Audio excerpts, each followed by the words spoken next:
MLO के होने या नहीं होने से कोई फर्क नहीं पड़ता। इसी बात बताइए कि सरकाघाट विधानसभा से आप विक्रमादित्य सिंह जी को कितनी लीड दिला पाएंगे? देखिए, मैं कोई भविष्यवाणी करने वाला तो नहीं नहीं हूँ। नहीं, देखिए राजनीति आपके पास बहुत है, बहुत ज्यादा एक्सपीरियंस है जिसका देखिए, कोई कतन। बात ऐसी है, मैं ये कह सकता हूँ कि हम विक्रमादित्य सिंह जी को यहाँ से बड़ी कंफर्टेबल मेजॉरिटी दिलाएंगे। मतलब कंफर्टेबल हैं आप सरकाघाट से? वेरी कंफर्टेबल, और not comfortable but very comfortable. और पूरे लोकसभा की बात करें तो 17 विधानसभाओं में कितनी लीड दिलवा पाएंगे? बड़ी और कंफर्टेबल। जयराम जी की बात करें, वो तो 37,000 मतों से पिछले 2022 में जीते थे, वहां पे क्या हाल है आपकी पार्टी देखिए, का? जयराम जी अब के नहीं इतनी लीड दिला सकेंगे। जी जी जी। हमने जब वहाँ फर्क पड़े उनकी कंस्टिट्यूंसी में, बहुत काम किया उसकी कंस्टिट्यूंसी में। लोकसभा 2024 का चुनाव और जिला मंडी पार्लियामेंट्री कंस्टिट्यूएंसी, जो कि पूरे देश और विदेशों में इस वक्त राजनीति इस सीट के ऊपर गरमाई हुई है। चाहे देश की बात करें, विदेशों की बात करें या पूरे देश की बात करें, सरकाघाट इसीलिए ज़्यादा महत्वपूर्ण बन जाता है क्योंकि यहाँ पर बॉलीवुड की अभिनेत्री कंगना रनावत जी आते हैं और इनके साथ इलेक्शंस की दूसरी तरफ से कांग्रेस की टिकट जिनको मिली है, विक्रमादित्य सिंह जी। 1 तारीख को चुनाव होगा, 4 तारीख को रिजल्ट लेंगे। कौन यहाँ पे बाजी मारेगा मैं बता दूं, आज मैं सरकाघाट की विधानसभा में कांग्रेस के वरिष्ठ नेता जिन्होंने सरकाघाट के पर एक तरफ का राज किया, काफ़ी एक हुनर जो है सर यहाँ पर रखते हैं, हिमाचल प्रदेश की राजनीति में काफ़ी तजुर्बा है।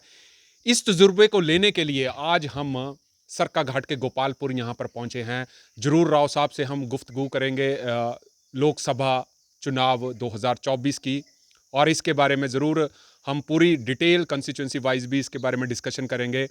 राव साहब, सबसे पहले तो आपका हमारे चैनल पर स्वागत है। आपका भी बहुत धन्यवाद। अब आप आए और आपने मौका दिया हमको अपने से बातचीत करने का। धन्यवाद सर। सर, सबसे पहले तो मैं यही कहूँगा कि मंडी लोकसभा 2024 को ये जो चुनाव इस वक्त हो रहे हैं अपने पास, कांग्रेस की तरफ से देखें तो विक्रमादित्य सिंह जी हैं और दूसरी तरफ बॉलीवुड की अभिनेत्री भाजपा की तरफ से सुश्री कंगना रनावत जी। कैसा देखते हैं आप चुनाव? इस चुनाव में आपको क्या लगता है कि कांग्रेस पार्टी विक्रमादित्य सिंह जी को क्या लीड दिलवा पाएगी पूरी पार्लियामेंट्री कंस्टिट्यूंसी से? देखिए, विक्रमादित्य सिंह जी एक नौजवान हैं, युवा हैं, तजर्बेकार हैं, 2 बार के एमएलए हैं। इस बार वो पीडब्ल्यूडी मिनिस्टर रहे हैं और एक अच्छे परिवार से हैं। इनके पूज्य पिताजी स्वर्गीय वीरभद्र सिंह जी इस प्रदेश के 6 बार मुख्यमंत्री रहे हैं। इनकी माताजी मेंबर पार्लियामेंट रहे हैं। तो जो उन्होंने किया है पीछे, उनका भी इनको फ़ायदा मिल रहा है। और जो इनकी कार्यशैली है विक्रमादित्य सिंह जी की, वो अपने आप ही बेहतर है। ये भारी बहुमत से यहाँ से जीतेंगे।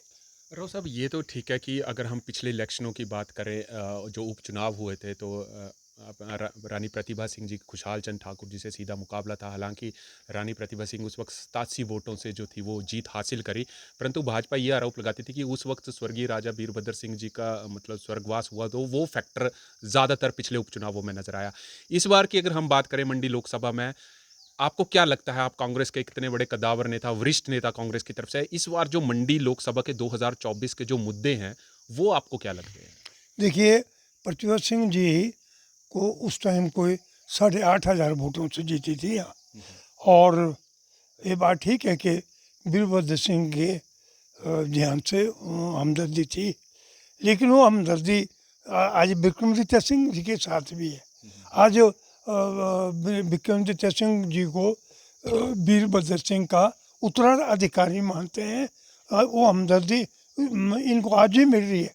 लोग जो वीरभद्र सिंह जी ने काम किए हैं, इनकी माताजी ने काम किए हैं, उनको लोग आज भी याद रखते हैं। और उसका फ़ायदा इनको बराबर तौर पर जो है मिलेगा। अच्छा सर, एक चीज़ तो ज़रूर यहाँ पे अभी आपने देखा कि मंडी में प्रधानमंत्री नरेंद्र मोदी जी आए। हालांकि उन्होंने राजा परिवार के ऊपर कम ही बार किए, परंतु एक चीज़ ज़रूर हिमाचल प्रदेश की राजनीति में थोड़ा सा भूचाल वाले बयान उन्होंने ज़रूर दे दिए।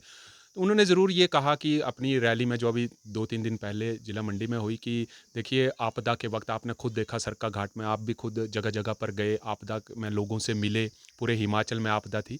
परंतु प्रधानमंत्री जी का ये बयान आ जाना कि देखिए हमने सेंटर से काफ़ी ज़्यादा पैसा भेजा था, हालांकि कांग्रेस के मुख्यमंत्री जी तो यही बयान देते रहे कि हमारे को पैसा नहीं मिला, परंतु प्रधानमंत्री जी का ये बयान देना कि हमने तो पैसा बहुत दिया और मैं कल को अगर चुन के आता हूँ तो मैं सबको खोज खोज के निकालूंगा कि किस किस ने बंदर बांट जो थी हिमाचल प्रदेश में की। क्या कहेंगे आप? देखिए बात ऐसी है, हम आदरणीय प्रधानमंत्री जी का बहुत इज्जत करते हैं, मान करते हैं।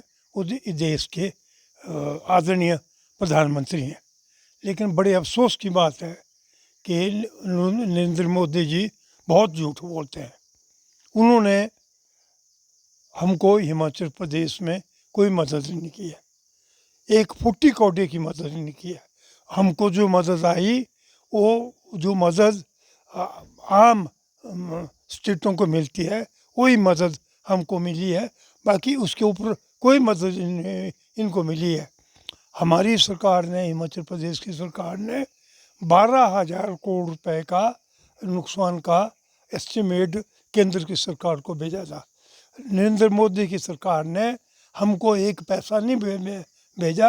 पैसे को तो छोड़िए, बड़े दुख की बात है। और इनके झूठ की बात यह है, इन्होंने एक ट्वीट भी नहीं किया, एक हमदर्दी का ट्वीट भी नहीं इन्होंने किया कि मुझे दुख है, मुझे अफसोस है, हिमाचल प्रदेश में इतना नुकसान हुआ है। तो ये झूठ बोलने वाली बात बहुत गलत है। नहीं देखिए, एक तरफ तो ये अभी अच्छा, जो जहाँ तक ये बोलते हैं कि हमने बहुत पैसा भेजा है, हम इंक्वायरी कराएंगे, ये एक इंक्वायरी नहीं 100 इंक्वायरी करा लो, इंक्वायरियों से कोई फ़र्क नहीं पड़ता, झूठे केस बनाने में कोई फ़र्क नहीं पड़ता। कोई एक पैसे का किसी ने हेरा फेरी नहीं की। जब आपने पैसा दिया ही नहीं, हमने अपने बजट से पैसा खर्च किया है, तो आपके उसके मिसयूज होने का कोई मतलब नहीं पैदा नहीं। तो आपको क्या लगता है कि प्रधानमंत्री जी ने ये बयान दिए राजनीति से प्रेरित है कि या वोट बैंक को हासिल करने के लिए? केवल राजनीति से प्रेरित है और एक झूठ की राजनीति है। अच्छा राव साहब, एक चीज़ आप यहाँ पे देखिए कि अभी आप भी सरका घाट से संबंध रखते हैं, काफ़ी नाम तो आपका पूरे हिमाचल प्रदेश में, पूरे देश में है। कंगना रनावत जी भी आपकी विधानसभा क्षेत्र से आती हैं, भांबला पंचायत से आते हैं। आपको क्या लगता है कि कंगना रनावत जी को सरका घाट विधानसभा से आप अपनी पार्टी को कितनी लीड दिलवा पाएंगे? क्योंकि देखिए पूरे देश की नज़रें जो हैं सरका घाट विधानसभा पर भी टिकी पड़ी हुई हैं, तो आपको क्या लगता है कि आप कांग्रेस पार्टी को कितनी लीड दिलवा पाएंगे, या कंगना जो है सरका घाट विधानसभा में भी आपकी पार्टी को टक्कर दे रही है? नहीं, हम यहाँ से विक्रमादित्य सिंह जी को लीड दिलाएंगे, वहाँ हमको पूरी उम्मीद है। हम कंगना जी वो हमारी बेटी की तरह है, उसको हम अपनी बच्ची की तरह मानते हैं। लेकिन हम बेटी से पूछना चाहते हैं कि जब हमारे ऊपर आपदा आई थी, वो एक दिन आई, उन्होंने एक फूटी कौड़ी मदद के तौर पर दी, उन्होंने एक हमदर्दी जाहिर की, और अब वो कहती हैं कि उस टाइम में राजनीति में थी, तो केवल वो राजनीति करने के लिए आती है क्या? वो कहती हैं ये मेरा घर है, मैं आपकी बच्ची हूँ। तब वो हमारी बच्ची थी जब हमारे ऊपर आपदा थी, जब आप भी दौड़ रहे थे। आपने देखोगा हम भी गांव-गांव दौड़ रहे थे, हम तो गांव-गांव दौड़े, घर-घर दौड़े और दुख सुख बांटा और सरकार से लोगों की मदद की। जिनके घर टूटे हुए थे पूर्ण तौर पर उनको 7-7 लाख रुपए दिलाया, जिनका आंशिक तौर पर नुकसान हुआ है उनको कईयों को 3 लाख रुपए, कईयों को 1 लाख रुपए दिलाया। जिनकी ज़मीनें गई हैं उनको पैसा दिलाया, जिनकी गौशालाएँ गिरी हैं उनको भी पैसा दिलाया, जिनके पशु बहे उनको दिलाया, जिनके घर से लोगों की मौत हुई उनको पैसा दिलाया। आज वो हमारी बेटी किस काम की बेटी है? जब हम दुख में थे तो वो दुख में सुख में हमारे सामने हुई। अच्छा राव साहब एक चीज़ और बयानों में हमने देखा कि जैसे राजा परिवार ये विक्रमादित्य सिंह जी को एक बड़ा सोशल मीडिया पे बयान वायरल हुआ। उन्होंने कहा कि ये महाचोर हैं और ये शहजादे हैं, इनको राजनीति का कोई पता नहीं है और खुद पहले ये रिज़ाइन करते हैं और शाम को फिर दोबारा से आते हैं। तो इनका कोई राजनीतिक जो है वो भविष्य नहीं है और हिमाचल की जनता जो है इनको कहीं न कहीं मंडी लोकसभा से नकार देगी। इसके ऊपर आप क्या कहेंगे? देखिए, बड़ी दुख की बात है, वो बेटी हमारी राजनीतिक तौर पर परिपक्व नहीं है।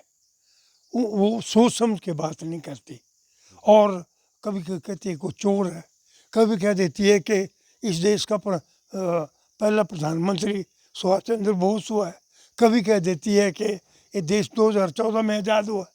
ये तो हमारे जो शहीद हैं, जिन्होंने इस देश के खातिर अपनी जानें दी हैं, उसमें चाहे महात्मा गांधी हो, चाहे पंडित जवाहरलाल नेहरू हो, सरदार पटेल हो, चाहे भगत सिंह जी हों, चाहे लाखों करोड़ों लोग हों जिन्होंने अपने प्राणों की आहुति दी है इस आज़ादी की लड़ाई के लिए।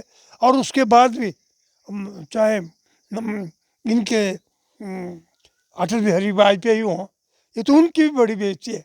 ये कहती हैं भाई आज़ादी जो है वो हमको 2014 के बाद मिली, तो अटल बिहारी वाजपेयी भी गुलामी के प्रधानमंत्री थे, इनके परदादा जी एमएलए थे यहाँ से, तो वो तो 52 से 57 से 62 में एमएलए रहे, तो वो भी गुलामी में ही एमएलए बने रहे। ये बड़ी गलत बात है जो ये बेटी हमारी कर रही है। अच्छा राव साहब एक चीज़ ज़रूर मैं पूछूंगा। मंडी पार्लियामेंट्री कंस्टिट्यूंसी में 17 विधानसभा की सीटें आती हैं, जिसमें से अभी का जो सिनेरियो है 4 कांग्रेस के पास है। हालांकि लाहौल स्पीति की एक और सीट थी जो कि अब रवि ठाकुर जी भाजपा में चले गए और इस वक्त का प्रेजेंट सिनेरियो 13 बीजेपी के पास है। तो अब आपको क्या लगता है कि अगर हम 2022 के चुनावों की बात करें तो पलड़ा कहीं ना कहीं बीजेपी का विधानसभा में जो भारी था। हालांकि ये लोकसभा के चुनाव है, मुद्दे अलग रहेंगे। आपको क्या लगता है कि आपकी पार्टी इस लोकसभा चुनावों में कितनी लीड ले पाएगी? देखिए, एमएलए के होने या नहीं होने से कोई फर्क नहीं पड़ता, जी जी जी। और जो परफॉर्मेंस हमारे बीजेपी के एमएलए की रही है वो बड़ी संतोषजनक नहीं रही है।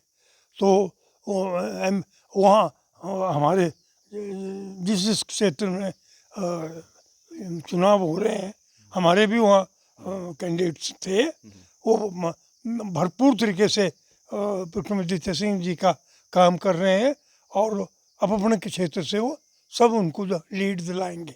अच्छा राव साहब अंतिम प्रश्न मैं यही पूछूंगा। कांग्रेस के वरिष्ठ नेता आप हैं, कंगना जी भी आपके हल्के से आते हैं। आप सीधी सी बात बताइए कि सरकाघाट विधानसभा से आप विक्रमादित्य सिंह जी को कितनी लीड दिला पाएंगे? देखिए, मैं कोई अभिषेकवाणी करने वाला तो नहीं नहीं हूँ। नहीं, देखिए राजनीति आपके पास बहुत है, बहुत ज्यादा एक्सपीरियंस है जिसका देखिए, कोई कतई बात ऐसी है, मैं ये कह सकता हूँ कि हम विक्रमादित्य सिंह जी को यहाँ से बड़ी कंफर्टेबल मेजॉरिटी दिलाएंगे। मतलब कंफर्टेबल हैं आप सरकाघाट से? वेरी कंफर्टेबल, और not comfortable but very comfortable, और पूरे लोकसभा की बात करें तो 17 विधानसभाओं में कितनी लीड दिलवा पाएंगे? बड़ी और कंफर्टेबल। जयराम जी की बात करें वो तो 37,000 मतों से पिछले 2022 में जीते थे। वहां पे क्या हाल है आपकी पार्टी? देखिए, जयराम जी अब के नहीं इतनी लीड दिला सकेंगे। जी जी जी। हमने जब वहाँ फ्लड पड़े उनकी कंस्टिट्यूंसी में बहुत काम किया, उसके कंस्टिट्यूंसी में जी जी बहुत काम किया उसको, जी जी। वो इतनी लीड नहीं दिला सकेंगे, जी, जी। बड़ी मामूली सी लीड दिला तो सकेंगे। मतलब जीत के प्रति आश्वस्त हैं आप इस वक्त? पक्का हम पूरी तरह से जीतेंगे। तो ये थे हमारे साथ कांग्रेस के वरिष्ठ नेता रंगीला राम राव जी, जो कि जीत के प्रति जो है विक्रमादित्य के आश्वस्त नजर आया और ये भी बात कही कि सरकाघाट से कंफर्टेबल नहीं, वेरी कंफर्टेबल जो है वो लीड दिला पाएंगे। ये तो नतीजे 4 जून को ही पता लगेंगे, परंतु 1 जून को रात 8 बजे जरूर आप जुड़िए, जिसमें हम आपको पूरे एग्जिट पोल के हिसाब से पूरी पार्लियामेंट्री की 17 विधानसभा सीटों की एक एक सीट का विश्लेषण जरूर करेंगे। तब तक आप जुड़ रहिए हरीश वर्मा के साथ हिमाचल फास्ट एक्सप्रेस के लिए।